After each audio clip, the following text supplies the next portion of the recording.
할렐루야. 네, 수요 주님에 나오신 여러분들에게 하나님의 크신 은혜와 복이 넘쳐나게 되기를 또 간절히 축원합니다. 우리 옆에 있는 분들, 주위에 계신 분들과 사랑의 인사 나누겠습니다. 추우신데 잘 나오셨습니다. 함께 인사하시겠습니다. 날씨가 정말 춥죠. 저는 올해 들어서 가장 추운 때가 아닌가 싶은데 너무 춥더라고요. 여러분들 이럴 때 감기 제일 조심하시고 건강 잘 챙기시기를 바랍니다. 제 부끄러운 과거의 얘기를 한 번 더 해야 될 것 같습니다. 예전에 제가 어렸을 때, 초등학교 때죠, 유행했던 장난감이 있습니다. 미니카라는 장난감인데 사진 한번 띄워주실까요? 네, 이렇게 생긴 겁니다. 제 나이 또래 아들들 키워보신 분들이라면 이 장난감 집에서 보셨을 겁니다. 정말 저도 이 장난감을 너무 좋아하고 만화로 보면서 저거 미니카로 이제 나오니까 사고 싶다라는 그런 마음이 있어서 항상 학교 갈 때마다 문방구에 있었던 저 미니카를 보면서 언젠가는 내가 꼭 사고 말리라 그 다짐을 하면서 항상 이제 문방구를 지나쳤던 기억이 있는데, 어린 초등학생이니까 돈도 없었고 그렇다고 부모님께 쫄라도 부모님은 절대로 사주시지 않는 그런 형편이었습니다. 그렇게 학교 앞 문방구를 지날 때마다 저 미니카가 눈에 아른거렸는데 너무나도 갖고 싶은 욕망이 커져가는 그날에 어느 날 이 학교에서 급식비를 내야 할 때가 있었습니다. 지금이면 그냥 계좌로 송금하면 간단한 일이지만 그때는 뭐 오래된 것도 아니지만 제가 어렸을 때는 급식비 봉투를 아이들에게 가방에 넣어주시고 집에서 급식비를 넣어서 학교로 내는 방식으로 급식비를 냈습니다. 그래서 급식비 봉투를 가지고 이제 어머니께 드리고 어머니가 거기 안에 급식비를 내주시고 저한테 다시 학교에 다니는 선생님한테 잘 갖다 내라 주셨습니다. 저도 아무 생각 없이 그 급식비를 받아 들었는데 저도 모르는 사이에 그 급식비 안에 있었던 돈을 보게 되었습니다. 그리고 그 돈을 보면서 눈이 돌았습니다. 눈이 돌아서 학교 급식비를 내야 되는데 학교 급식비를 내지 않고 몰래 급식비를 빼돌려서 방과 후에 문방구 가서 미니카를 덥석 사버렸습니다. 그토록 바라고 바랐던 미니카를 사는 기쁨이 너무 기뻤던 나머지 제 옆에 있던 친구에게 선심하듯이 야 너도 하나 골라, 그렇게 친구도 하나 사줬던 기억이 있습니다. 근데 그렇게 기쁘게 미니카를 사고 집에 돌아왔는데 살 때는 아무 생각 없이 기뻤죠. 근데 이젠 사고 나니까 불안함이 이젠 엄습해 옵니다. 왜냐하면은 급식비를 내지 않았기 때문인 거죠. 당연히 이 소식은 부모님에게 전달되었고 부모님이 그 소식을 듣고 저는 정말 말 그대로 뒤지게 혼났던 기억이 있습니다. 정말로 몽둥이로 종아리를 얼마나 많이 맞았던지 정말 크게 혼났던 기억이 있습니다. 그렇게 예전에 제가 말씀드렸던 부모님 지갑에 손을 댔던 적, 그리고 이게 급식비를 빼돌렸던 적 2번이 있는데 그 이후로는 다시는 이제 돈을 건드리지 않게 되었습니다. 만약 그때 제가 부모님이 그렇게 크게 혼내시지 않고 왜 그랬어? 다음부터 그러지 마 라고만 지나쳤다면은 아마 그 다음에도 그렇게 했을지도 모릅니다. 뭔가 마음에 드는 게 있으면, 갖고 싶은 게 있으면 그러면은 이번에 해도 되겠지? 또 빼돌렸을 수도 있을 겁니다. 근데 그때 부모님께서 정말 크게 엄하게 혼을 내주셨기에 다시는 그런 마음을 갖지 않을 수 있었던 거죠. 이처럼 때로는 내가 내 마음대로 모든 것을 갖고 싶기도 하고 내 마음에 드는 것을 원하고 그것을 갖고 싶은 마음이 클 때가 있습니다. 근데 때로는 이것을 옳지 않은 방법으로 취할 때는 반드시 잘못된다는 것을 가르쳐 줄 수 있는 부모님의 역할도 큰 것이고 반드시 그런 교육도 필요하고 그렇게 잘못된 것임을 뼈저리게 깨달아야 2번 다시 그런 일들을 하지 않게 되는 것이죠. 우리는 이처럼 내 마음대로 내 뜻대로 살아가려고 할 때가 너무 많습니다. 내가 원하는 것을 바라보며 살아가기도 합니다. 근데 우리 인생이 결코 내 마음대로 내 뜻대로 내가 하고 싶은 대로만 살아갈 수는 없는 것입니다. 우리가 살아가면서 반드시 지켜야 할 것들이 있기 때문인 것이죠. 어떤 법이 될 수도 있겠고 세상에 여러 질서들, 규칙들이 있을 수도 있습니다. 우리는 이것을 지키며 살아가야 하는 것이죠. 특별히 우리 삶의 기준이 되고 지켜야 할 것이 있습니다. 무엇이겠습니까? 바로 하나님의 말씀입니다. 시편 119편 105절 말씀에서 이렇게 말씀합니다. 주의 말씀은 내 발의 등이요 내 길의 빛이니이다. 앞이 보이지 않고 길을 모르는 우리 삶에 하나님의 말씀은 내 삶의 인도자가 되어주시고 내 삶의 길에 등불이 되어주시고 빛이 되어주신다는 겁니다. 그 하나님의 말씀을 따라서 우리가 그 길을 걸어 나가야 하는 것이죠. 근데 우리가 살펴보고 있는 이 사사기 말씀, 이 사사시대에 이르러서는 하나님의 말씀이 기준이 되지 않았습니다. 이제는 하나님의 말씀이 아니라 내 소견에 오른 대로, 내 뜻대로, 내가 하고 싶은 대로 사는 시대가 된 것입니다. 특별히 오늘 본문 말씀, 하나님의 말씀이라는 기준을 잃어버리고 내 기준으로 살아가고 있었던 당시 시대의 모습을 적나라하게 보여줍니다. 우리가 지난 시간까지 나눴던 그 16장 말씀에서 이제 사사의 이야기가 끝이 납니다. 삼손을 마지막으로 12명의 사사의 이야기가 끝이 납니다. 이 17장은 이제 부록과 같은 이어져 있는 부분인데 특별히 미가의 이야기가 17장과 18장에 이어서 자세하게 기록되어 있습니다. 성경에 이처럼 이 미가의 이야기를 2장에 걸쳐서 자세하게 기록하고 있다라는 것은 당시 그 사사시대가 얼마나 하나님의 말씀이란 기준에서 벗어나 있었는지, 자기 속여는 대로, 자기 뜻대로 살아가는 시대가 얼마나 이렇게 더럽고 추하고 또한 악독했는지를 우리에게 보여주고 있는 것입니다. 그럼 오늘 말씀을 통해서 하나님께서 우리에게 정확하게 구체적으로 뭘 가르쳐주고 계실까요? 첫 번째로는 내 삶의 주인은 오직 하나님 한 분이라는 것입니다. 오늘 본문에서 미가라는 사람이 등장합니다. 이 미가는 예루살렘 북쪽 에브라임 산지에서 살고 있었다라고 말합니다. 근데 그러던 어느 날 자신의 어머니가 저주하는 소리를 이 미가가 듣기 시작합니다. 미가가 자세하게 그 저주 소리를 들어보니까 이런 소리가 들립니다. 내 돈 훔쳐간 놈, 누군지 몰라도 길 걸어가다가 자빠져라. 뒤로 넘어져도 앞이 코꾸라지고 모든 일 다 망해라.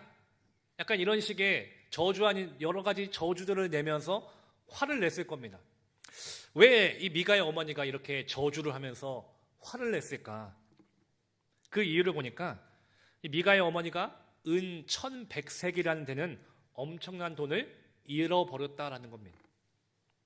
근데 2절 말씀에 보니까 그 돈을 훔쳐간 범인이 나옵니다. 우리 2절 말씀을 함께 읽겠습니다. 2절 말씀 한 목소리로 함께 읽겠습니다. 그의 어머니에게 이르되 어머니께서 은 1100을 잃어버리셨으므로 저주하시고 내 귀에도 말씀하셨더니 보소서 그 은이 내게 있나이다. 내가 그것을 가졌나이다 하니 그의 어머니가 이르되 내 아들이 여호와께 복받기를 원하노라 하니라. 아멘. 이 미가의 어머니가 은 1100세기라는 되는 엄청난 돈, 이게 지금으로 환산하면 어느 정도일지 감이 안 잡힐 정도로 정말로 어마어마하게 많은 돈입니다. 근데 그 돈을 누가 훔쳐갔냐? 그의 아들 미가라는 이 아들놈이 훔쳐간 것입니다. 미가는 어머니의 그 저주의 이야기를 들으면서 겁이 났던 것이죠. 저 저주 소리가 날 향한 저주인데, 내가 훔쳐간 범인인데 나를 저주하는 소리로 들리니까 그것이 자신에게 미칠까 두려워서 자신이 훔쳐간 돈을 어머니께 돌려주고 있는 겁니다. 자, 그렇다면은 이 어머니의 반응이 어때야 될까요?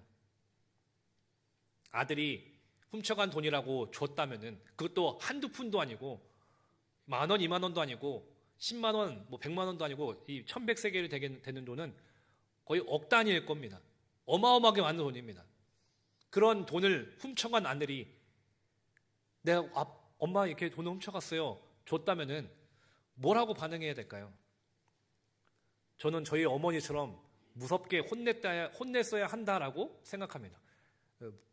종아리를 그냥 부러지도록 때리진 그거는 개인적인 얘기겠지만 어쨌든 무섭게 혼을 내고서 다시는 그런 일을 못하도록 그렇게 훈계를 하는 것이 저는 맞다라고 생각합니다. 근데 지금 2절 말씀을 자세히 보니까 이 어머니의 태도가 조금 이해가 되지 않습니다. 어떻게 이 아들을 대하냐면은 저주하던 그 어머니의 입에서 갑자기 저주가 아니라 이 아들을 축복하고 있다는 겁니다. 미가가 잘못한 것을 분명히 알매도 불구하고 아들에 대해서 잘못에 대해서 훈계한 것이 아니라 이 아들이 잘 되기를 위해서 하나님 이 아들 복 주세요 축복하고 있다는 것이죠. 지금 미가의 행동은 너무나도 잘못된 행동입니다. 혼나 마땅합니다. 근데 그의 어머니는 크게 혼나면서 훈계를 한 것이 아니라 오히려 하나님께 복 받기로 합니다. 저주 내려주시지 마시고 복 내려주세요. 그렇게 저주에서 축복으로 바뀌고 있다는 것이죠. 그리고 여기서 그치지 않습니다. 3절과 4절 말씀도 함께 읽겠습니다. 미가가 은 1,100을 그의 어머니에게 도로 주매 그의 어머니가 이르되 내가 내 아들을 위하여 한 신상을 새기며 한 신상을 부어 만들기 위해 내 손에서 이 은을 여호와께 거룩히 드리노라.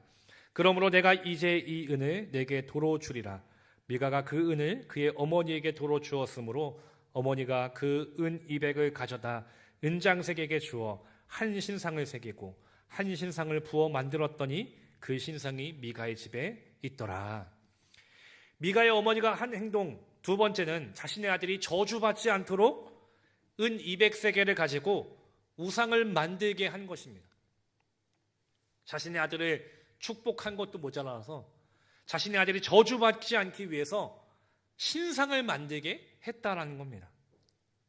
이것은 하나님께서 정말로 싫어하시는 일, 제2계명 노골적으로 무시하는 겁니다. 우상을 만들어서 하나님의 형상을 만들어서 하나님 앞에 악을 행하고 있는 것이죠. 우상을 만드는 것은 하나님께서 정말 미워하시는 일이고 가증히 여기시는 것이다라고 분명하게 가르쳐 주셨습니다. 하지만 지금 미가의 집안은 그 일을 하나님의 이름으로 행하고 있다는 겁니다. 왜 미가와 그의 어머니가 이런 행동을 했겠습니까? 6절 말씀도 함께 읽겠습니다. 6절 말씀입니다. 그때에는 이스라엘의 왕이 없었으므로 사람마다 자기 소견에 옳은 대로 행하였더라. 당시 사사시대에 이르러서 이스라엘 백성들은 자기 소견에 옳은 대로, 자기 생각대로, 자기 마음대로 살아갔다라는 겁니다. 왜냐하면 그때는 이스라엘의 왕이 없었기 때문이었다라고 말씀합니다. 이스라엘이 왕이 없었다라는 것, 즉 하나님을 왕으로 인정하지 않고 있다는 것이죠. 그렇기에 내가 왕이고 내 마음대로 내가 원하는 대로 하는 것입니다. 지금 미가의 어머니가 바로 그렇게 살아갑니다. 하나님을 왕으로 인정하지 않으니까, 하나님을 내 삶의 주인으로 인정하지 않으니까 하나님의 말씀, 하나님의 계명, 하나님의 명령 다 무시하고 내가 하고 싶은 대로, 내 마음대로, 내 뜻대로 하고 있는 것입니다.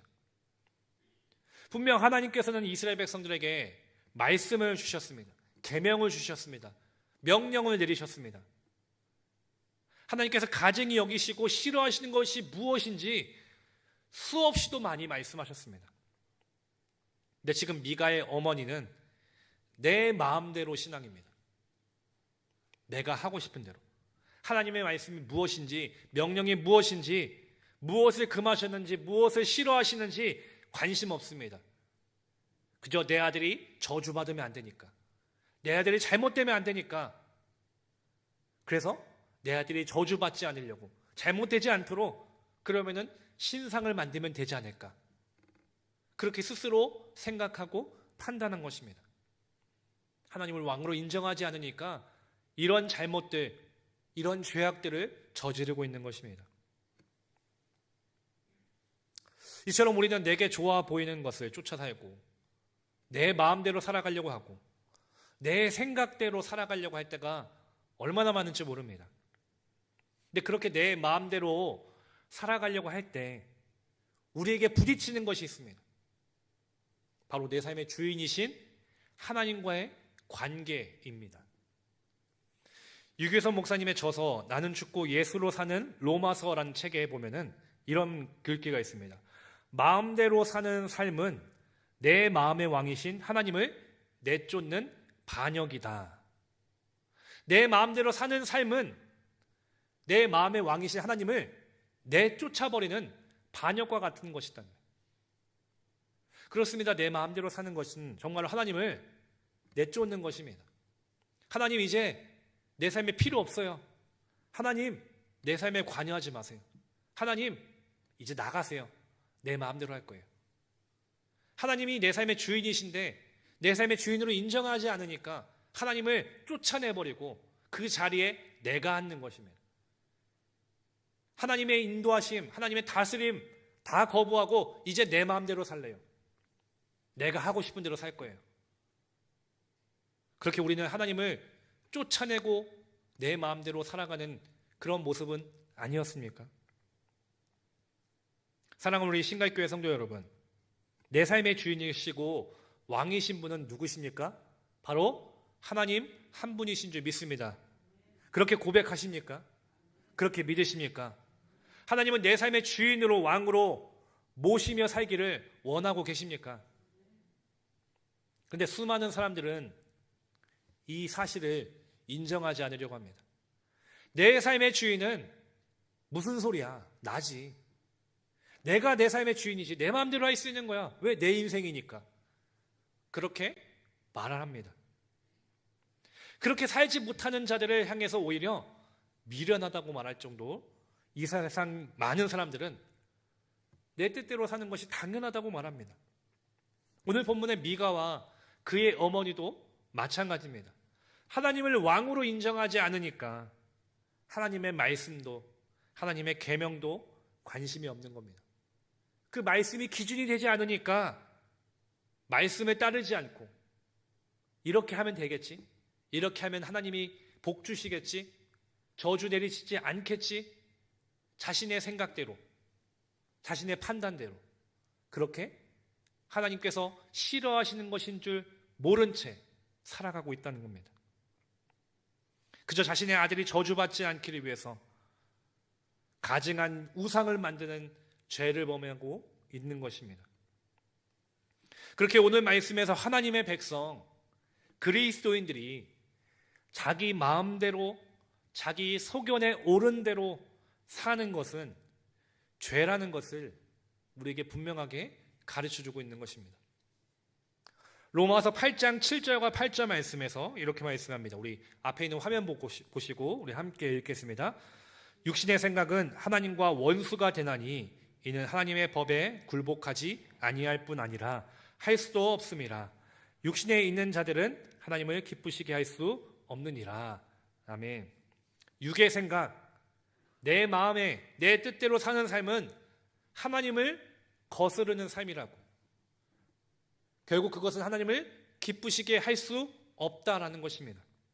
우리는 이 사실을 분명하게 기억해야 합니다.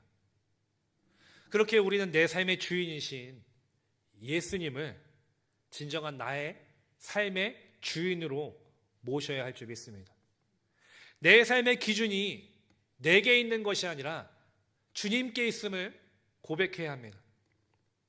그렇게 예수님을 내 삶의 주인으로 모시기 위해서 우리는 나 자신을 부인하고 내게 주어진 십자가를 지고 예수님을 따라야 하는 것입니다.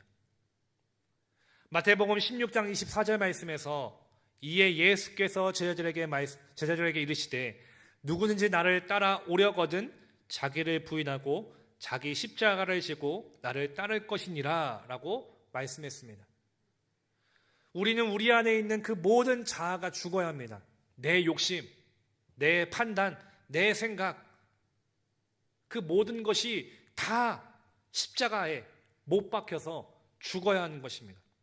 그리고 나라는 것이 다 죽고 내 안에 살아계시고 내 안에 역사하실 그 예수 그리스도로 살아가 있는 자들이 되어야 한다는 것입니다. 저와 여러분들의 그런 삶이 되기를 간절히 소망합니다. 예수 그리스도로 살아가기를 원합니다.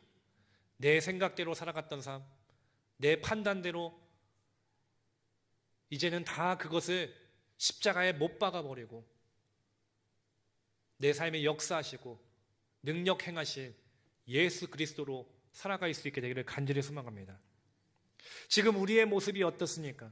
지금 내 삶이 어떤 모습입니까? 정말 예수님을 진정 내 삶의 주인으로 인정하고 모시며 살고 있습니까? 아니면 지금 사사시대의 사람들처럼, 세상의 많은 사람들처럼 내 속에는 옳은 대로, 내 마음대로, 내가 믿고 싶은 대로 그렇게 우리는 살아가고 있지 않습니까? 오늘 말씀을 통해서 우리의 삶의 주인은 오직 하나님, 주님 한 분이심을 믿고 깨닫고 그렇게 고백하고 그렇게 주님 한 분으로 살아갈 수 있는 우리 모두가 되기를 간절히 소망합니다. 두 번째로, 이 나의 유익을 위해서 우리는 하나님을 결코 이용하지 말아야 합니다. 본문이 계속되면서 미가와 그의 어머니 그리고 또 한 사람이 등장합니다.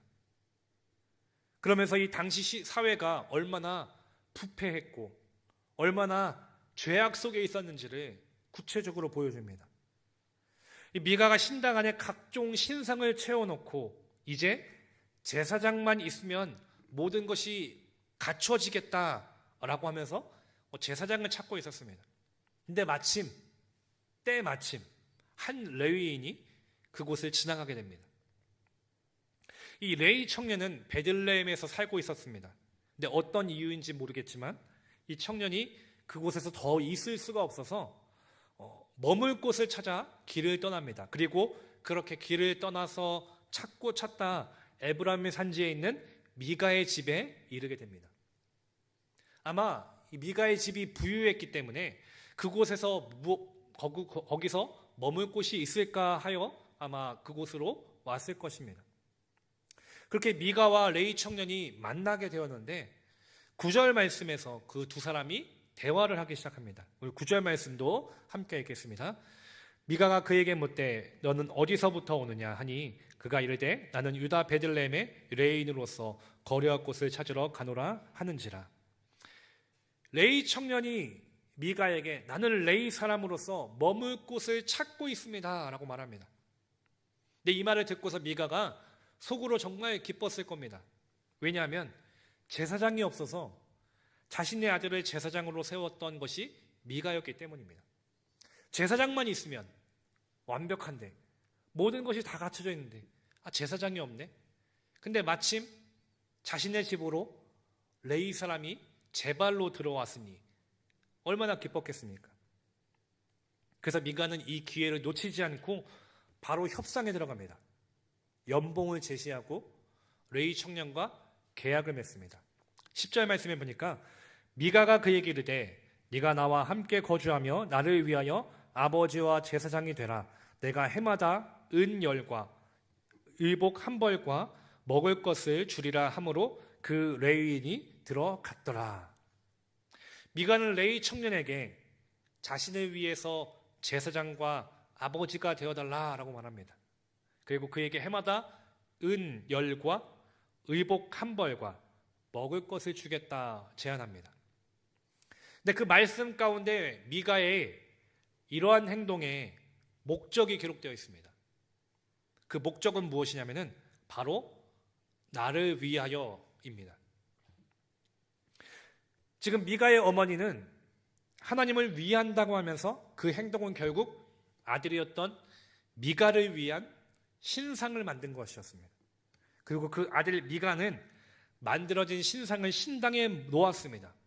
그리고 이제 그 신당을 지킬 제사장을 선발하는데 그 제사장 역시 바로 나를 위한 제사장입니다. 그리고 13절에서 이렇게 말합니다. 13절 말씀 함께 읽겠습니다. 이에 미가가 이르되 레인이 내 제사장이 되었으니 이제 여호와께서 내게 복 주실 줄을 아노라 하니라. 자, 지금 미가는 하나님이 어떤 분이시고 하나님의 뜻이 무엇이고 말씀이 무엇인지 관심이 없습니다. 그저 지금 미가의 최대의 관심사는 무엇이냐면은 내가 복받는 것입니다. 그래서 나를 위해서 신상을 만들었고 나를 위해서 신당을 만들었고 나를 위해서 제사장을 뽑았습니다. 그 제사장을 통해서 하나님은 나에게 복을 주셔야 합니다. 미가의 사고방식은 지금 이렇게 나에게로 향해 있습니다. 여러분 잘 알고 있듯이 알라딘이라는 그런 이야기 잘 알고 있지 않습니까? 알라딘에 보면은 요술램프가 있습니다. 요술램프를 문지르면은 지니가 나와서 소원 3가지를 들어주겠다라고 말하죠. 지금 미가에게는 바로 하나님이 그런 요술램프와 같은 존재인 것이죠. 내 소원을 들어줄 만한, 내 복을 빌어줄, 내 복을 들어줄, 나에게 복줄 그런 존재, 그런 신, 그런 존재로 지금 대상으로 이 하나님을 믿고 있다는 겁니다.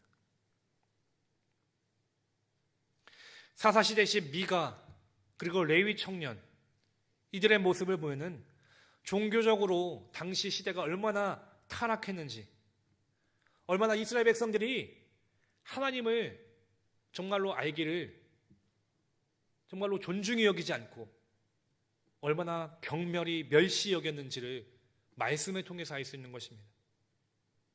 근데 이런 미가의 모습이 지금 사사시대뿐만 아니라 오늘 우리들의 삶에도 나타나고 있지 않은지, 그리고 지금 내 모습에서도, 내 신앙의 삶에서도 그렇게 미가와 같은 모습은 없었는지 오늘 말씀을 통해서 우리의 삶을 돌아봐야 할 줄 믿습니다. 사랑하는 우리 신가익교회 성도 여러분, 지금 우리는 과연 하나님을 어떻게 바라보고 있습니까? 지금 하나님은 내게 어떤 존재입니까?